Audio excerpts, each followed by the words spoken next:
ನಮಸ್ಕಾರ ಸ್ನೇಹಿತರೆ, ನಾನು ಇವತ್ತಿನ ತರಗತಿಯಲ್ಲಿ ಈ ಶಾಲಾ ಶಿಕ್ಷಕರ ನೇಮಕಾತಿಗೆ ಎಕ್ಸಾಮ್ಗಳಲ್ಲಾಗಿರ್ಬೋದು, ಈಗ HSTR ಆಗಿರ್ಬೋದು ಮತ್ತು GPSTR ಏನು ಶಿಕ್ಷಕರ ನೇಮಕಾತಿ ಆಗಿರ್ಬೋದು, ಜೊತೆಗೆ PU ಲೆಕ್ಚರ್ಗೆ ಸಂಬಂಧಪಟ್ಟಿರ್ತಕ್ಕಂಥ ಇತಿಹಾಸ ಸಮಗ್ರವಾಗಿ ನಾನು ಏನಪ್ಪ ಅಂದರೆ ಹಿಸ್ಟ್ರಿ ತರಗತಿಯನ್ನು ಮಾಡ್ತಾ ಹೋಗ್ತೀನಿ. ಇವತ್ತಿನ ತರಗತಿಯಲ್ಲಿ ನೋಡ್ಬೋದು ಈ PU ಲೆಕ್ಚರ್ಸ್ ಆಗಿರ್ಬೋದು ಮತ್ತು ಶಿಕ್ಷಕರ ನೇಮಕಾತಿ ಆಗಿರ್ಬೋದು ಮತ್ತು ಕೆಲವೊಂದು ಅಸಿಸ್ಟೆಂಟ್ ಪ್ರೊಫೆಸರ್ಗೆ ಸಂಬಂಧಪಟ್ಟಿರ್ತಕ್ಕಂಥ ವಿಷಯಕ್ಕೆ ಏನು ಇತಿಹಾಸ ಇದೆಯೋ ಅಲ್ಲಿ ನಾವು ಏನಪ್ಪ ಅಂದರೆ ಇಲ್ಲಿ ಇತಿಹಾಸಕ್ಕೆ ಸಂಬಂಧಪಟ್ಟಿರ್ತಕ್ಕಂಥ ಒಂದು ನೋಟ್ಸ್ ರೆಡಿ ಇದೆ. ಅದನ್ನು ಸಂಬಂಧಪಟ್ಟಿರ್ತಕ್ಕಂಥ ನಾನು ಡೈಲಿ ಕೂಡ ಏನಪ್ಪ ಅಂದರೆ ಒಂದೊಂದು ಸಬ್ಜೆಕ್ಟು ಕ್ಲಾಸ್ ಮಾಡ್ತಾ ಹೋಗ್ತೀನಿ ಅಂತ ಹೇಳ್ತೀನಿ. ನೋಡೋಣ, ಇವತ್ತಿನ ತರಗತಿಯಲ್ಲಿ ಇತಿಹಾಸಕ್ಕೆ ಸಂಬಂಧಪಟ್ಟಿರ್ತಕ್ಕಂಥ ಕ್ಲಾಸಸ್ ಹೇಳ್ತಾ ಹೋಗ್ತೀನಿ. ಯಾವಾಗ, ಎಲ್ಲಿ, ಹೇಗೆ ಅಂದರೆ ಇತಿಹಾಸಕ್ಕೆ ಸಂಬಂಧಪಟ್ಟಿರ್ತಕ್ಕಂಥದ್ದು ಅರ್ಥ ಬಗ್ಗೆ ಹೇಳ್ತಾ ಹೋಗ್ತೀನಿ. ಫಸ್ಟು ಒಂದನೇದು ಮಾನವನ ಗತಿಸಿದ ಘಟನೆಗಳ ಸಮಗ್ರ ವಿಶ್ಲೇಷಣೆ ಇತಿಹಾಸ ಅಂತ ನಾವು ಕರಿತೇವೆ. ಇಲ್ಲಿ ಎಕ್ಸ್ಪ್ಲನೇಷನ್ ಕೊಡ್ಬೋದು. ಎಲ್ಲಪ್ಪ ಅಂದರೆ GPSTR ಎಕ್ಸಾಮ್ನಲ್ಲಿ ಇತಿಹಾಸದ ಅಂದರೆ ಏನು ಅಥವಾ ವಿಶ್ಲೇಷಣೆ ಬಗ್ಗೆ ಕೇಳ್ಬೋದು. ಕೆಲವೊಂದು ವಾಕ್ಯಗಳನ್ನು ನೀವು ನೆನಪಿಡ್ಕೋಬೇಕಾಗುತ್ತದೆ. ಜೊತೆಗೆ ನೋಡೋಣ ನೆಕ್ಸ್ಟು, ಯಾವುದೇ ಒಂದು ದೇಶದ ಇತಿಹಾಸ ಅರಿಯಬೇಕಾದರೆ ಏನಪ್ಪ ಅಂದರೆ ಆ ದೇಶದಲ್ಲಿ ಜರುಗಿದ ಘಟನೆಗಳ ಕುರಿತಂತೆ ಯಾವಾಗ, ಹೇಗೆ, ಎಲ್ಲಿ ಎಂಬ ಪ್ರಶ್ನೆಯೊಂದಿಗೆ ಅಧ್ಯಯನ ಆರಂಭಿಸಿದಾಗ ಆ ದೇಶದ ಇತಿಹಾಸ ನಮಗೆ ಸುಲಭವಾಗಿ ಅರ್ಥವಾಗುತ್ತದೆ. ಹಾಗೆಯೇ ಒಂದು ದೇಶದ ಇತಿಹಾಸ ತಿಳಿಯಬೇಕಾದರೆ ಭೂಗೋಳಶಾಸ್ತ್ರ ಹಾಗೂ ಕಾಲಗಣನಶಾಸ್ತ್ರ ಇವೆರಡರ ಅಧ್ಯಯನವು ಅತ್ಯಗತ್ಯವಾಗಿದೆ. ಇಲ್ಲವಾದರೆ ಸಂಪೂರ್ಣವಾದ ಇತಿಹಾಸ ನಮಗೆ ದಕ್ಕುವುದಿಲ್ಲ. ನೆಕ್ಸ್ಟು 4ನೇ ಪಾಯಿಂಟ್ ನಾವು ನೋಡೋಣ. ಹಿಸ್ಟರಿ ಎಂಬ ಪದವು ಹಿಸ್ಟೋರಿ ಎಂಬ ಗ್ರೀಕ್ ಪದದಿಂದ ಉತ್ಪನ್ನವಾಗಿದೆ. ಇಲ್ಲಿ ಕ್ವಶನ್ ಕೇಳ್ಬೋದು HSTR ಎಕ್ಸಾಮ್ನಲ್ಲಿ. ಯಾವ ರೀತಿ ಅಂದರೆ ಹಿಸ್ಟ್ರಿ ಎಂಬ ಪದವು ಯಾವ ಭಾಷೆಯಿಂದ ಬಂದಿದೆ ಅನ್ನೋದಾದರೆ ಇಲ್ಲಿ ಹಿಸ್ಟೋರಿಯಾ ಎಂಬ ಗ್ರೀಕ್ ಪದದಿಂದ ಬಂದಿದೆ. PU ಲೆಕ್ಚರ್ಸ್ ಎಕ್ಸಾಮ್ನಲ್ಲಿ ಆಗಿರ್ಬೋದು, ಅಲ್ಲಿ ಆಪ್ಷನ್ ಕೊಡ್ತಾನೆ 4: ಗ್ರೀಕು, ರೋಮನ್ನು, ಏಷ್ಯಾ ಅಥವಾ ಇನ್ನೊಂದು ದೇಶ ಕೊಡ್ತಾರೆ. ಯಾವ ಪದದಿಂದ ಬಂದಿದೆ, ಭಾಷೆಯಿಂದ ಬಂದಿದೆ ಅಂತ ನೀವು ಯಾವುದು ಸರಿಯಾಗಿ ಗ್ರೀಕ್ ಪದದಿಂದ ಬಂದಿದೆ ಅಂತ ಹಾಕಬೇಕಾಗುತ್ತದೆ. ನೆಕ್ಸ್ಟು ಹಿಸ್ಟೋರಿಯಾ ಎಂದರೆ ಏನು? ಅದು ತನಿಖೆ ಮಾಡು ಅಥವಾ ವಿಚಾರಿಸು ಎಂದರ್ಥ ಅಂತ ಹೇಳ್ಬೋದು. ಗ್ರೀಕರು ತಾವು ತನಿಖೆ ಮಾಡಿ ಅದರಿಂದ ಹೊರಬಂದಾಗಿರ್ತಕ್ಕಂಥ ವಿಷಯವನ್ನು ಹಿಸ್ಟೋರಿಯಾ ಎನ್ನುತ್ತಿದ್ದರು. ಈ ಇತಿಹಾಸವನ್ನು ಜರ್ಮನರು ಗೆಸ್ ಬಿಚ್ಚಿ ಮತ್ತು ಅರಬ್ಬರು ತಾರಿಖ್ ಅಂತಲೂ ಕರೆಯುತ್ತಿದ್ದರು. ಆದರೆ ನಾವು ಭಾರತೀಯರು ಇಂದಿಗೂ ಇತಿಹಾಸ ಎಂಬ ಪದವನ್ನೇ ಬಳಸುತ್ತಿದ್ದೇವೆ. ನಾವು ಭಾರತದಾಗ ಇತಿಹಾಸ ಅಂತ ಕರಿತೇವೆ, ಆದರೆ ಈ ಇತಿಹಾಸವನ್ನು ಜರ್ಮನರು ಗೆಸ್ ಬಿಚ್ಚಿ ಮತ್ತು ಅರಬ್ಬರು ಏನು ಮಾಡ್ತಿದ್ರಪ್ಪ ಅಂದರೆ ತಾರಿಖ್ ಅಂತಲೂ ಕರಿತಿದ್ರು. ಅರಬ್ಬರು ಹಿಸ್ಟೋರಿ ಎಂಬ ಒಂದು ಏನಂತ ಕರಿತಿದ್ರು ಅನ್ನೋದಾದರೆ ತಾರಿಖ್ ಅಂತ ಕರಿತಿದ್ರಂತೆ. ಜರ್ಮನರು ಏನು ಮಾಡ್ತಿದ್ರು, ಗೆಸ್ ಬಿಚ್ಚಿ ಅಂತ ಕರಿತಿದ್ರು ಅಂತ ಇದು ವಿಷಯ ಅಂತ ಹೇಳ್ಬೋದು. ನೆಕ್ಸ್ಟ್ 8ನೇ ಪಾಯಿಂಟು, ಇತಿಹಾಸವೆಂದರೆ ಗತಿಸಿ ಹೋದ ಘಟನೆಗಳನ್ನು ಚಾರಿತ್ರಿಕ ಕ್ರಮದಲ್ಲಿ ಅಭ್ಯಾಸವಾಗಿದೆ. ಜನರಲ್ ಆಗಿ ನಾವು ಹಿಸ್ಟ್ರಿ ಏನಪ್ಪ ಅಂದರೆ ಈ ಗತಿಸಿ ಹೋದಾಗಿರ್ತಕ್ಕಂಥ ಘಟನೆಗಳನ್ನು ಕಾಲಕ್ರಮೇಣವಾಗಿ ನಾವು ಅಭ್ಯಾಸ ಮಾಡುವುದು ಅಥವಾ ತಿಳಿಯುವುದು ಅಂತ ನಾವು ಹೇಳ್ಬೋದು. ಮತ್ತು 9ನೇ ಪಾಯಿಂಟ್ ನೋಡೋದಾದರೆ, ಇನ್ನು ಭಾರತೀಯ ಮೂಲಕ್ಕೆ ಬರುವುದಾದರೆ ಇತಿಹಾಸ ಎಂಬ ಪದ ಸಂಸ್ಕೃತ ಮೂಲದವಾಗಿದೆ. ನಮ್ಮ ಭಾರತಕ್ಕೆ ನಾವು ಲೆಕ್ಕವನ್ನು ತಗೊಂಡ್ರೆ ಇದು ಸಂಸ್ಕೃತ ಮೂಲವಾಗಿದೆ ಅಂತ ಹೇಳ್ಬೋದು. ಜೊತೆಗೆ ಇತಿಹಾಸ ಎಂಬ ಪದವನ್ನು ವಿಶ್ಲೇಷಿಸಿದರೆ ಇತಿ ಪ್ಲಸ್ ಆಸ ಇತಿಹಾಸ ಎಂದಾಗುತ್ತದೆ. ಇದರ ಅರ್ಥ ಈ ರೀತಿ ಇತ್ತು, ಹೀಗೆ ಆಯಿತು ಎಂತಂತಾಗುತ್ತದೆ ಅಂತ ಇದರ ವಿಶೇಷತೆ. ಇಲ್ಲಿ ನೋಡೋಣ, ಇತಿಹಾಸದ ವ್ಯಾಖ್ಯಾನಗಳು ಕೆಲವು ಇದಾವೆ, ನಾವು ನೋಡೋಣ. ನೆಕ್ಸ್ಟು ಇಲ್ಲಿ ಇತಿಹಾಸದ ವ್ಯಾಖ್ಯಾನಗಳಲ್ಲಿ ಒಂದನೇದು, ವಿವಿಧ ಕಾಲಘಟ್ಟಗಳಲ್ಲಿ ಮಾನವನು ಹೇಗಿದ್ದ ಎಂಬುದನ್ನು ವೈಜ್ಞಾನಿಕ ಅಧ್ಯಯನವೇ ಇತಿಹಾಸ. ಮಾರ್ಕ್ ಬ್ಲೋಚ್ ಹೇಳಿದ್ದಾರೆ. ಮಾರ್ಕ್ ಬ್ಲೋಚ್ ಏನು ಹೇಳಿದ್ದಾರೆ ಅನ್ನೋದಾದರೆ ವಿವಿಧ ಕಾಲಘಟ್ಟದಲ್ಲಿ ಮಾನವನು ಹೇಗಿದ್ದ ಎಂಬುದರ ವೈಜ್ಞಾನಿಕ ಅಧ್ಯಯನವೇ ಇತಿಹಾಸ ಅಂತ ಹೇಳಿದ. ಅದನ್ನು ಮಾರ್ಕ್ ಕೋಚ್ ಅವರು ಏನು ಮಾಡಿದ್ದಾರೆ, ಬ್ಲೋಚ್ ಅವರು ಈ ವಾಕ್ಯವನ್ನು ಕೊಟ್ಟರು. ಇತಿಹಾಸ ಏನು ಅಂದರೆ ವಿವಿಧ ಕಾಲಘಟ್ಟಗಳಲ್ಲಿ ಮಾನವನು ಹೇಗಿದ್ದ ಎಂಬುದನ್ನು ಇದನ್ನು ವೈಜ್ಞಾನಿಕವಾಗಿ ಅಧ್ಯಯನ ಮಾಡೋದು ಮಾರ್ಕ್ಸ್ ಬ್ಲೋಚ್ ಅವರು ಹೇಳಿದರು. ನೆಕ್ಸ್ಟು 2ನೇದು, ವಿವಿಧ ಕುಲದ ಕಥೆಯೇ ಇತಿಹಾಸ. ಹೆನ್ರಿ ವಾನ್ ಲೂನ್ ಅಂತ ಹೇಳ್ತಾರೆ ಅವರು. ಹೆನ್ರಿ ವಾನ್ ಲೂನ್ ಅವರು ಏನು ಹೇಳಿದರು ಅನ್ನೋದಾದರೆ ವ್ಯಾಖ್ಯಾನವನ್ನು, ವಿವಿಧ ಕುಲದ ಕಥೆಯೇ, ವಿವಿಧ ಆಗಿರ್ತಕ್ಕಂಥ ಕುಲದ ಕಥೆಯನ್ನು ನಾವೇನು ಮಾಡ್ಬೋದು, ವಿಶ್ಲೇಷಣೆ ಮಾಡಿದ ಇತಿಹಾಸ ಅಂತ ನಾವು ಕರಿತೀವಿ. ಇದಕ್ಕೆ ವಾಕ್ಯವನ್ನು ಕೊಟ್ಟವರು ಹೆನ್ರಿ ವಾನ್ ಲೂನ್ ಅಂತ ಹೇಳ್ಬೋದು. ನೆಕ್ಸ್ಟು 3ನೇ ಪಾಯಿಂಟ್ ನೋಡುವುದಾದರೆ, ಇರುವುದು ಇತಿಹಾಸ ಅದೇ ಮಾನವನ ಇತಿಹಾಸ. ನಮ್ಮ ಭಾರತದ ರವೀಂದ್ರನಾಥ್ ಟ್ಯಾಗೋರ್ ಹೇಳ್ತಾರೆ ಇದನ್ನ. ರವೀಂದ್ರನಾಥ್ ಟ್ಯಾಗೋರ್ ಏನು ಹೇಳಿದ್ರು, ಇರುವುದು ಇತಿಹಾಸ ಅದೇ ಮಾನವನ ಇತಿಹಾಸ ಅಂತ ಕೊಟ್ಟರು ರವೀಂದ್ರನಾಥ್ ಟ್ಯಾಗೋರ್ ಅವರು. ನೆಕ್ಸ್ಟು 4ನೇ ಪಾಯಿಂಟ್, ಬದಲಾಗದ ಗತಕಾಲದ ವಿವರಣೆ ಇತಿಹಾಸ. ಇದನ್ನು ಹೇಳಿದವರು ಅರಿಸ್ಟಾಟಲ್. ಅರಿಸ್ಟಾಟಲ್ ಅವರ ವ್ಯಾಖ್ಯಾನ ಇನ್ನೊಂದು ಹೇಳೋದಾದರೆ, ಬದಲಾಗದ ಗತಕಾಲದ ವಿವರಣೆ, ಬದಲಾವಣೆ ಏನು ಆಗಲ್ಲ, ಅದೇ ನಾವು ಏನಂತೀವಿ ಇತಿಹಾಸ ಅಂತ ಕರಿತೀವಿ. ಇದನ್ನೇನು ಅನ್ನೋದಾದರೆ ಅರಿಸ್ಟಾಟಲ್ ಅವರು ವ್ಯಾಖ್ಯಾನವನ್ನು ಕೊಟ್ಟರು. 5ನೇ ಪ್ರಶ್ನೆ ನೋಡೋಣ. 5ನೇ ವ್ಯಾಖ್ಯಾನ, ಇತಿಹಾಸವು ಒಂದು ಅನ್ವೇಷಣೆ ಅಥವಾ ಮಹಾನ್ ವೀರರ ಕಥಾನಾಯಕ. ಇದನ್ನು ಹೆರೋಡೋಟಸ್ ಅವರು ಹೇಳ್ತಾರೆ. ಏನಂತ ಹೇಳ್ತಾರೆ, ಇತಿಹಾಸವು ಒಂದು ಅನ್ವೇಷಣೆ ಅಥವಾ ಮಹಾನ್ ವೀರರ ಕಥಾನಾಯಕ. ಹೆರೋಡೋಟಸ್ ಅವರು ಹೇಳ್ತಾರೆ. ನೆಕ್ಸ್ಟ್ ಬರೋದಾದರೆ ಇತಿಹಾಸದ ಸ್ವರೂಪದ ಬಗ್ಗೆ ನಾವು ತಿಳ್ಕೊಳ್ಳೋಣ. ಇದರಲ್ಲಿ 1ನೇ ಪಾಯಿಂಟ್ ನೋಡೋದಾದರೆ, ಇತಿಹಾಸವು ಮಾನವನ ಕೇಂದ್ರಿತ, ಅಂದರೆ ಇತಿಹಾಸ ಮಾನವನನ್ನೇ ಗುರಿಯಾಗಿಸಿ ರಚಿಸಿದ ದಾಖಲೆಯಾಗಿದ್ದು, ಮಾನವನ ಉಗಮದಿಂದ ಇಲ್ಲಿವರೆಗೂ ಆತ ನಡೆದು ಬಂದ ಹಾದಿಯನ್ನು ವಿವೇಚಿಸುತ್ತದೆ. 2ನೇ ಪಾಯಿಂಟ್, ಇತಿಹಾಸ ವಿವಿಧ ಕಾಲಘಟ್ಟಗಳಲ್ಲಿ ಜನತೆಯ ಜೀವನ ಕ್ರಮ, ಐತಿಹಾಸಿಕ ಘಟನೆಗಳ ಕುರಿತು ಬೆಳಕು ಚೆಲ್ಲುತ್ತದೆ. ಭಾರತವು ಪ್ರಪಂಚದ ಎಲ್ಲ ಸಂಸ್ಕೃತಿಗಳು ಹಾಗೂ ಜನಾಂಗಗಳ ಹದವರಿತು ಬೆರೆತ ಕಲಾತ್ಮಕ ಕುಂಭ ಎಂದು ಕರೆಯಲ್ಪಟ್ಟಿದೆ. ಭಾರತದ ಇತಿಹಾಸವು ಕಾಲಗಣನೆಯ ಆಧಾರದ ಮೇಲೆ ವೈಜ್ಞಾನಿಕವಾಗಿ ರಚಿಸಲ್ಪಟ್ಟಿದೆ ಅಂತ ಹೇಳ್ಬೋದು. 5ನೇದು ಒಂದು ಇದೆ, ಇದಕ್ಕೆ ಸ್ವರೂಪದ ಬಗ್ಗೆ ಇತಿಹಾಸದ್ದು. ಮಾನವನು ಪ್ರಗತಿಪರನಾದರೂ ಕಥೆಯನ್ನು ತಿಳಿಯಲು ಕಾಲಗಣನೆ ಸಹಾಯಕವಾಗಿದೆ ಅಂತ. ಇದು ಏನಪ್ಪ, ಇತಿಹಾಸದ ಸ್ವರೂಪ ಅಂತ ನಾನು ಹೇಳ್ಬೋದು. ನೆಕ್ಸ್ಟು ಮುಂಚಿನ ಸಮಾಜದ ಬಗ್ಗೆ ನಾವು ನೋಡೋಣ. ಇಲ್ಲಿ ಮುಂಚಿನ ಸಮಾಜ, ಇಲ್ಲಿ ಪೂರ್ವ ಪ್ರಾಗತಿಕ ಕಾಲ ಆಗಿರ್ಬೋದು, ಹಿಸ್ಟರಿ.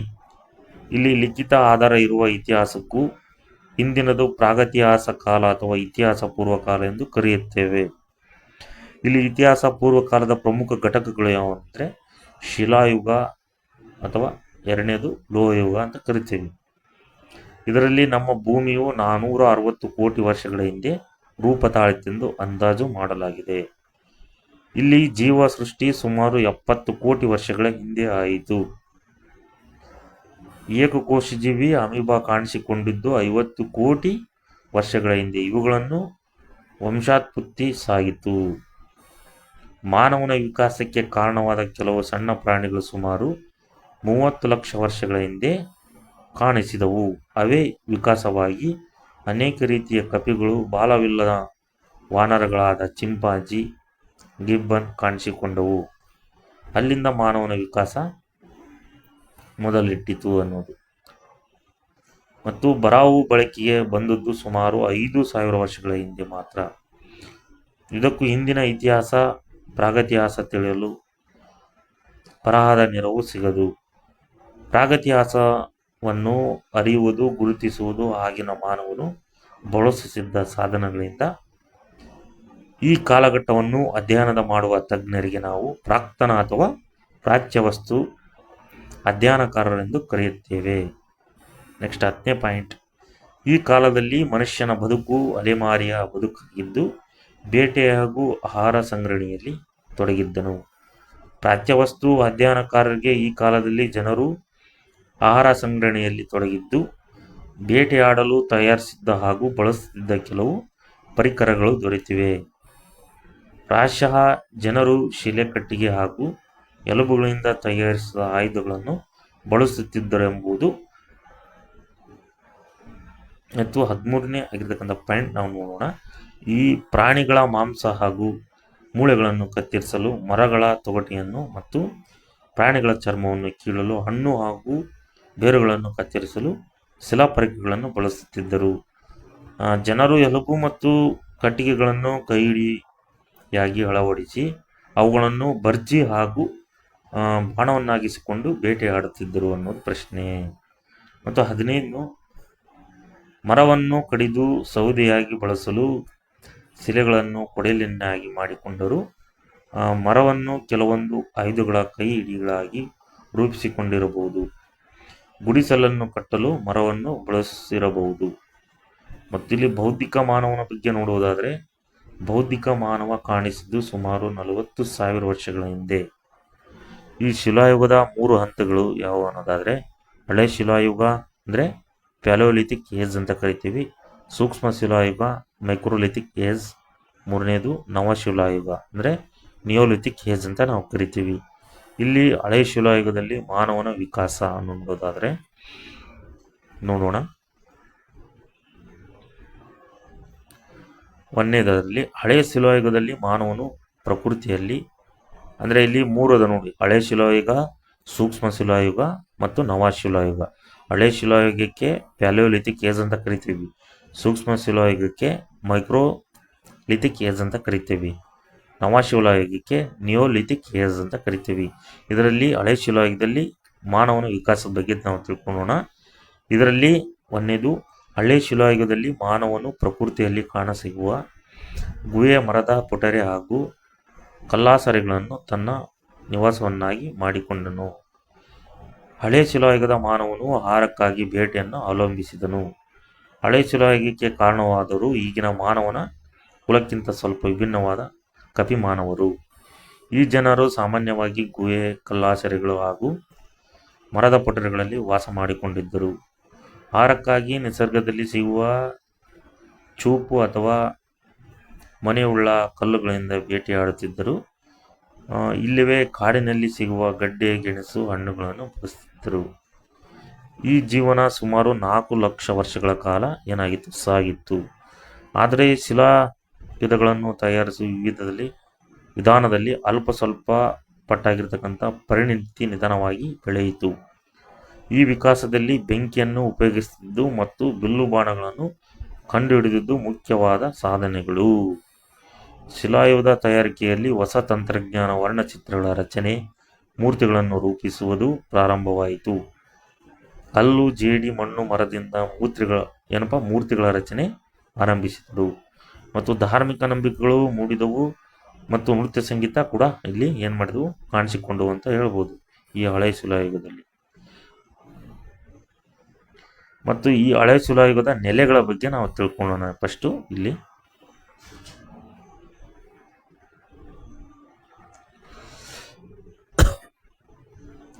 ನೋಡಿ, ಇಲ್ಲಿ ಹಳೆ ಶಿಲಾಯುಗದ ನೆಲೆಗಳಲ್ಲಿ ಒಂದನೇದು, ಸಿಂಧೂ ಉಪನದಿಗಳಾದ ಸೋಹಾನ್ ಮತ್ತು ಬಿಯಾಸ್ ನದಿ ಕಣಿವೆಗಳಲ್ಲಿ ಹಳೆ ಶಿಲಾಯುಗದ ನೆಲೆಗಳು ಕಂಡುಬರುತ್ತವೆ. ಎಲ್ಲಿ? ಸಿಂಧೂ ಉಪನದಿಗಳಾದ ಸೋಹಾನ್ ಮತ್ತು ಬಿಯಾಸ್ ಏನನ್ನೋದಾದರೆ ಇವು ಸಿಂಧೂ ಉಪನದಿಗಳಾಗಿವೆ.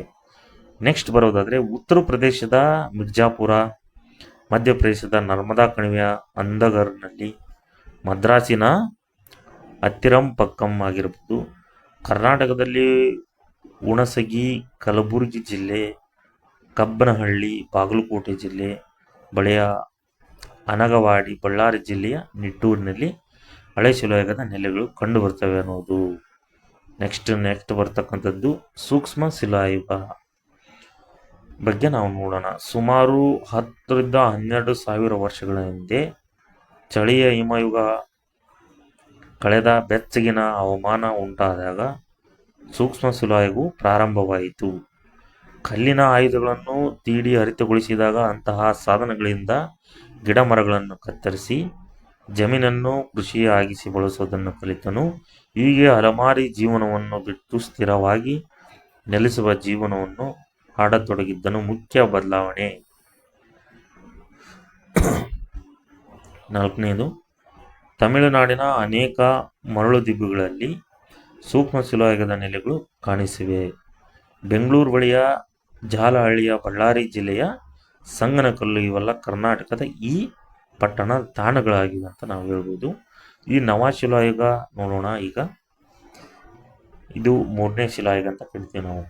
ಮೊದಲು ಹಳೆಯದು, ಸೂಕ್ಷ್ಮ ಮತ್ತು ನವಶಿಲಾಯುಗ.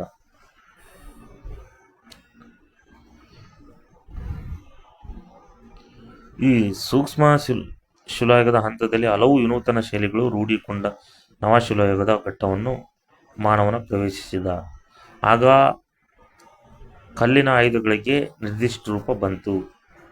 ಕಲ್ಲಿನ ಉಪಕರಣಗಳನ್ನು ಉಜ್ಜಿ, ತೀಡಿ ಅಥವಾ ಮಸೆದು ನಯಗೊಳಿಸಿದ ಹರಿತವಾದ ನಯವುಳ್ಳ ಕೊಡಲಿ, ಬಾಚಿ ಅರೆವ ಸಾಧನಗಳು ಸಿದ್ಧವಾದವು. ಒಂದು ಕಡೆ ನೆಲೆ ನಿಂತು ಕೃಷಿ ಕಾರ್ಯ ಆರಂಭಿಸಿದ. ಪ್ರಾಣಿಗಳನ್ನು ಪಳಗಿಸಿ ಸಾಕಲು ಆರಂಭಿಸಿದ. ಕೃಷಿಯಿಂದ ಬೆಳೆದ ಜ್ಞಾನ ಸಂಗ್ರಹಿಸಲು ಬುಟ್ಟೆಗಳ ಹೆಣಿಕೆಯುವಿಕೆ ಹಾಗೂ ಮಣ್ಣಿನ ಪಾತ್ರೆಗಳ ರಚನೆ ಮಾಡಲಾಯಿತು. ಮತ್ತು ಬಂಡಿಯನ್ನು ಸಾರಿಗೆ ಬಳಸಿದ ಗುಡಿಸಲುಗಳನ್ನು ಬಲೂಚಿಸ್ತಾನ್, ಕಾಶ್ಮೀರ, ಅಸ್ಸಾಂನಲ್ಲಿ ಕಂಡುಬಂದಿವೆ. ಶವಸಂಸ್ಕಾರ ಪದ್ಧತಿ ರೂಢಿಗೆ ಬಂದು ಶವಗಳನ್ನು ಮಡಿಕೆಗಳಲ್ಲಿ ಇಟ್ಟು ಉಳುತ್ತಿದ್ದರು. ಹಾವೇರಿ ಜಿಲ್ಲೆಯ ಹಳ್ಳೂರು, ಬಳ್ಳಾರಿ ಜಿಲ್ಲೆಯ ತೆಕ್ಕಲಕೋಟೆ ಮತ್ತು ಸಂಗನಕಲ್ಲು, ಮೈಸೂರು ಜಿಲ್ಲೆಯ ಟಿ. ನರಸೀಪುರ, ಕಲಬುರಗಿ ಜಿಲ್ಲೆಯ ಕಡೇಕಲ್, ಇಂತಹ ನೆಲೆಗಳು ಕರ್ನಾಟಕದಲ್ಲಿ ಕಂಡುಬಂದಿವೆ. ಇಲ್ಲಿ ಲೋಹಯುಗ ನೋಡೋಣ. ನಲಶಿಲಾಯುಗದ ಮುಂದುವರೆದ ಕಾಲವೇ ಲೋಹಯುಗ ಅಂತ ನಾವು ಕರಿತೀವಿ. ಇದು ಬರ್ತಕ್ಕಂಥದ್ದು ಯುಗ ಏನಪ್ಪ, ನವಶಿಲಾಯುಗ ನೆಕ್ಸ್ಟ್ ಬರ್ತಕ್ಕಂಥದ್ದು ಇದು ಲೋಹಯುಗ ಅಂತ ನಾವು ಕರಿತೀವಿ.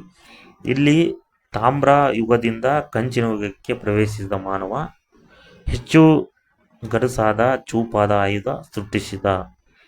ತಾಮ್ರ ಮತ್ತು ತವರಗಳ ಮಿಶ್ರಲೋಹ ಕಂಚು. ಹರಪ್ಪ ಸಂಸ್ಕೃತಿ ಕೂಡ ಲೋಹಯುಗಕ್ಕೆ ಸೇರಿದವು.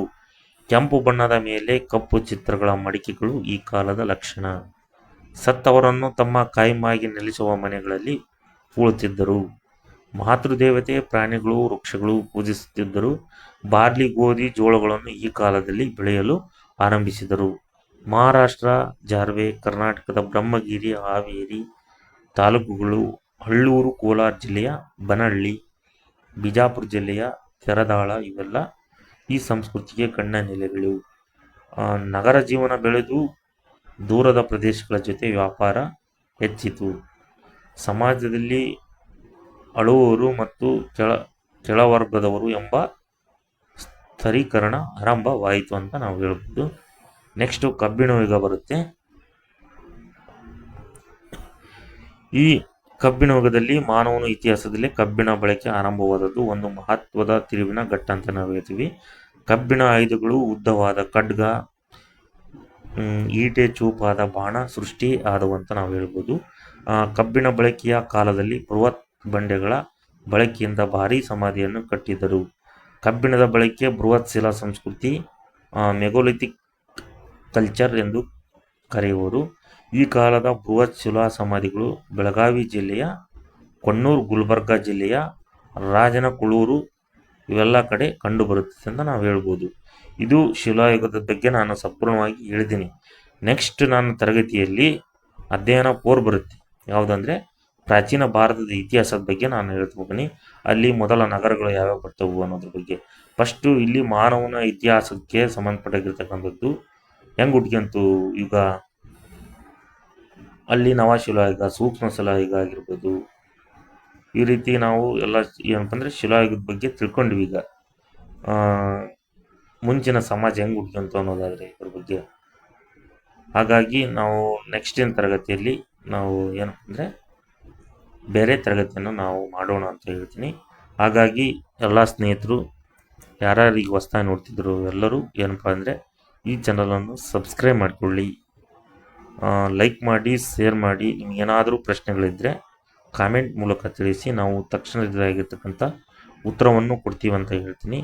ಜೊತೆಗೆ ನಾನು ನೋಡ್ಬೋದು ಈಗ PU ಲೆಕ್ಚರ್ ಆಗಿರ್ಬೋದು, ಏನಂತಂದರೆ PU ಲೆಕ್ಚರು ಶಿಕ್ಷಕರ ನೇಮಕಾತಿ ಏನಿದೆ ನೋಡಿ, GPSTR, HSTR ಎಕ್ಸಾಮ್, ಅಲ್ಲಿ ಹಿಸ್ಟ್ರಿ ಸಬ್ಜೆಕ್ಟಿಗೆ ಏನಿದೆ ಅನ್ನೋದು, ಈ ಹಿಸ್ಟ್ರಿಗೆ ಸಂಬಂಧಪಟ್ಟಾಗಿರ್ತಕ್ಕಂಥದ್ದು ಪ್ರಮುಖವಾಗಿರ್ತಕ್ಕಂಥದ್ದು ನೋಡಿ. ನೀವು ಇತಿಹಾಸಕ್ಕೆ ಅಲ್ಲಿ ಜನರಲ್ ಓದಲೇಬೇಕಾಗ್ತದೆ. ಅಲ್ಲಿ ಮಾನವನ ಭೂಗೋಳ ಕೊಡ್ಬೋದು, ಸಮಾಜ ಅರ್ಥಶಾಸ್ತ್ರ ಸಂಬಂಧ ಕೊಡ್ಬೋದು. ಫಸ್ಟು ಯಾವುದೇ ಒಂದು ಕ್ವಶನ್ ಕೊಟ್ಟರು, ಈಗ ಈ ಶಿಲಾಯುಗದ ಬಗ್ಗೆನೇ ಕೊಡ್ಬೋದು ಅಲ್ಲಿ GPSTR ಎಕ್ಸಾಮ್ನಲ್ಲಿ. ಈ ಏನಪ್ಪ ಅನ್ನೋದಾದರೆ ಶಿಲಾಯುಗದ ಬಗ್ಗೆ 3 ಹಂತಗಳು ಬರಿ ಅಂತ ಕರಿಬೋದು. ಯಾವ್ಯಾವು ಅನ್ನೋದ್ರ ಬಗ್ಗೆ ನೀವು ಬರಿಬೇಕಾಗ್ತದೆ. ಈಗ ನಾನು ಹೇಳಿ ಕ್ಲಾಸ್ನಲ್ಲಿ ಸೂಕ್ಷ್ಮ, ನವಶಿಲಾಯುಗ ಈ ರೀತಿ ಮತ್ತು ಯುಗಗಳ ಬಗ್ಗೆ ನೀವೇನು ಮಾಡಬೇಕು ಬರಿಬೇಕಾಗುತ್ತದೆ. ಹಾಗಾಗಿ ಅಲ್ಲಿ 3 ಮಾರ್ಕ್ಸು 4 ಮಾರ್ಕ್ಸಿಗೆ ಏನು ಅಂದರೆ ಪ್ರಶ್ನೆಗಳನ್ನು ಕೊಡ್ತಾರೆ, ನೀವು ಉತ್ತರವನ್ನು ಅಲ್ಲಿ ಬರಿಬೇಕಾಗ್ತದೆ. ಆಗ ಫ್ಯೂ ಲೆಕ್ಚರ್ಸ್ನಲ್ಲಿ ಆಪ್ಷನ್ಗಳನ್ನು ಕೊಡ್ತಾರೆ. ಯಾವ ಶಿಲಾಯುಗದಲ್ಲಿ ಕಬ್ಬಿಣ ಯುಗ ಆರಂಭವಾಯಿತು, ಏನು ಈ ರೀತಿಯಾಗಿರ್ತಕ್ಕಂಥ ಕೊಡ್ತಾರೆ. ಈ ಕೆಲವೊಂದು ಏನಪ್ಪ ಅಂದರೆ ಅಲ್ಲಿ ಕೊಟೇಶನ್ ಕೊಡ್ತಾರೆ. ಈ ಯುಗದಲ್ಲಿ ಅವರು ಏನಪ್ಪ ಅಂದರೆ ಬೆಳೆಯನ್ನು ಆರಂಭಿಸಿದರು. ಅಂದರೆ ಅಲ್ಲಿ ನೀವು ಸ್ವಲ್ಪ ಈ ತರಗತಿಯನ್ನು ವೀಕ್ಷಣೆ ಮಾಡಿ ಸಂಪೂರ್ಣವಾಗಿ ನೀವು ನೋಟ್ಸ್ಗಳನ್ನು ನೋಡಿದರೆ ನಿಮಗೇನಾಗುತ್ತಪ್ಪ ಅಂದರೆ ಒಂದು ಮೆಥಡ್ ಬರುತ್ತೆ ಅಂತ ಹೇಳ್ತೀನಿ. ಹಾಗಾಗಿ ಈ ಚಾನಲನ್ನು ಸಬ್ಸ್ಕ್ರೈಬ್ ಮಾಡ್ಕೊಳ್ಳಿ, ಡೈಲಿ ಕ್ಲಾಸಸ್ಸನ್ನು ಪಡೀರಿ ಅಂತ ಹೇಳಿ, ಈಗ ನಾನು ಮೆಂಬರ್ಶಿಪ್ಗೆ ಆಗಿರ್ತಕ್ಕಂಥ ನಾನು ಅಲ್ಲಿ ಕ್ಲಾಸ್ ಕೂಡ ಮಾಡ್ತಾ ಹೋಗಿದ್ದೀನಿ. ಅಲ್ಲಿ ಮೆಂಬರ್ಶಿಪ್ ಆದವರಿಗೆ ನಾವೇನಪ್ಪ ಅಂದರೆ ವಾಟ್ಸಪ್ ಮುಖಾಂತರ ಹಿಸ್ಟ್ರಿ ಆಗಿರ್ಬೋದು ಹಲವಾರು ರೀತಿಯಾಗಿರ್ತಕ್ಕಂಥ ಸಬ್ಜೆಕ್ಟ್ಗಳಿಗೆ ನಾನು PDF ನೋಟ್ಸ್ ಏನಂತಂದರೆ ಕಳಿಸ್ತಾ ಇದ್ದೀನಿ. ಹಾಗಾಗಿ ಯಾರ್ಯಾರು ಈಗ ಮೆಂಬರ್ಶಿಪ್ ಏನಾದರೂ ಜಾಯ್ನ್ ಆಗೋರಿದ್ದರೆ ಹಾಗೆ ಅವ್ರಿಗೆ ಫ್ಯೂ ಲೆಕ್ಚರ್ಸ್ ಇರ್ಬೋದು, HSTR ಎಕ್ಸಾಮ್, GPSTR ಎಕ್ಸಾಮ್ ಏನು ಶಿಕ್ಷಕರ ನೇಮಕಾತಿ ಇದೆಯಲ್ಲೋ ಅದಕ್ಕೆ ಸಂಬಂಧಪಟ್ಟಾಗಿರ್ತಕ್ಕಂಥ ಸಬ್ಜೆಕ್ಟ್ ವೈಸ್ ನಾನು ನೋಟ್ಸ್ ಹಾಕ್ತಾಯಿದ್ದೀನಿ ಅಂತ ಹೇಳಿ ನಾನು ಮುಂದಿನ ತರಗತಿಯಲ್ಲಿ ಈ ಕ್ಲಾಸಸ್ಸನ್ನು ಕಂಟಿನ್ಯೂ ಮಾಡ್ತಾ ಹೋಗ್ತೀನಿ. ಧನ್ಯವಾದಗಳು.